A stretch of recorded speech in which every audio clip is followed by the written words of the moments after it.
সাকিব সম্পর্কে তুমি বেশ প্রশংসায় পঞ্চমুখ ছিলে এবং তার আচার আচরণ, তার বিহেভিয়ার, কোথাও একটা শিরোনাম করেছে যে আমি সাকিবের প্রেমে পড়ে গিয়েছিলাম, বা তার মুগ্ধতা, তার প্রতি এক ধরনের মুগ্ধতা এসেছিল। এটা বলার পর আমি দেখেছি সাকিব খানের দুই স্ত্রীর সোশ্যাল মিডিয়াতে তোমার প্রতি তারা আকুল আবেদন জানিয়েছে।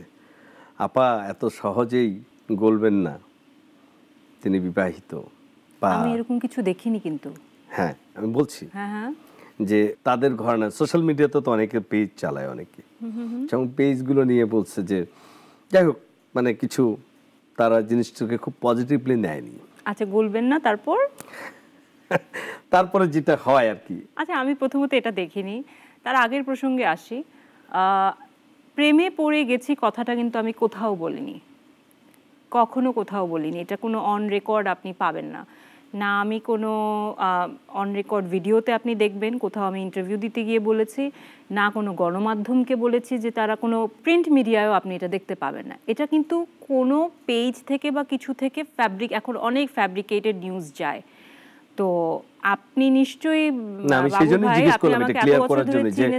আমি নিজেও একটু প্রথমে একটু কনফিউজড হয়েছিলাম যে এটা কি নাবিলা মানে কি অর্থে বললো, যেটা কি ক্যারেক্টারের মেইন করে বললো নাকি আসলে সেটা প্রশংসা করতে গিয়ে বললো যেটা। হ্যাঁ, তো আমি কখনোই সেই মানুষ না যে মানে মানে এই কথাটা প্রেমে পড়ে গিয়েছি কনোটেশন, মানে অর্থ তো আসলে অন্যরকম দাঁড়িয়ে যায়। তো আমি কখনো ওরকম করে কথা বলার মানুষ না। তো এটা এখন আমি এই সোশ্যাল মিডিয়ার যুগে, এই জন্য আমি আপনাকে জিজ্ঞেস করছি যে কে কি বললো, এই কারণ আমি না আসলে দেখি না এখন অতটা, কারণ এত কিছু ভুল ইনফরমেশন, এত মানে এক অর্থে একটু টক্সিকই হয়ে গেছে এই সোশ্যাল মিডিয়ার কালচারটা।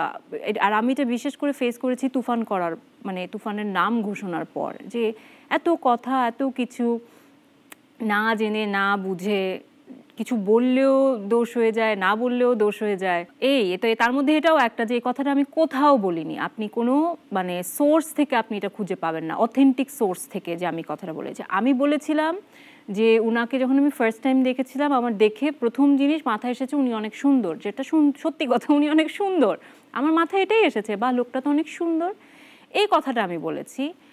আর মুগ্ধতা বা উনি অফকোর্স উনি দেখতে সুন্দর, উনি একজন ভালো অভিনেতা, ইভেন ওনার সাথে কাজের এক্সপিরিয়েন্সও আমার ভালো। তো যেটা ভালো আমি সেটা বলবো না কেন?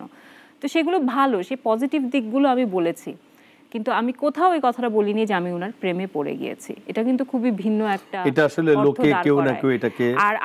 আর আমি জানি না যে আপনি বলছেন যে এই কথার এগেইনস্টে বা এই কথার রিপ্লাইয়ে যদি কেউ বলে থাকে, তার স্ত্রীদের একজন, আমি সত্যি বলবো যে একজন তার পেজে, আমি বলবো যে আপনি অথেন্টিক সোর্সটা খুঁজে আমার মনে হয় তারপর আপনি তাদের চেক করে দেখা উচিত যে আসলে তুমি বলেছো কিনা।